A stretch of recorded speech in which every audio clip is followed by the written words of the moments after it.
अंबरनाथ मधल्या एका शाळेतल्या विद्यार्थ्यांना घेऊन जाणाऱ्या स्कूल व्हॅन मधून काही विद्यार्थी पडल्याची धक्कादायक घटना घडली।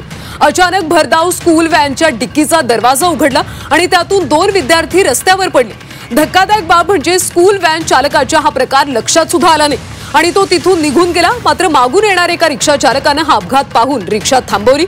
त्यानंतर गंभीर जखमी झालेल्या विद्यार्थ्यांना रुग्णालयात नेत त्यांच्यावर उपचार करण्यात आले। या संपूर्ण घटनेनंतर बेजबाबदार स्कूल व्हॅन चालकाविरोधात संताप व्यक्त केला जातो। चालकावर कारवाई करण्याची मागणी आता पालकांनी केली। माझ्या पुढे ती व्हॅन चालली होती आणि चालू गाडीमध्ये डिक्की उघडी होती।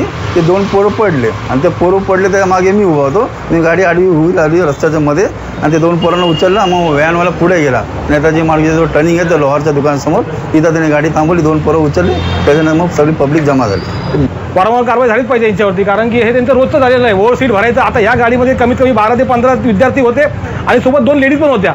जर 2 लेडीज असून सुद्धा जर हे लहान लहान मुलं पडत असतील मग यांची सुरक्षा कुठे आहे हा प्रश्न आम्हाला विचारायचा आहे।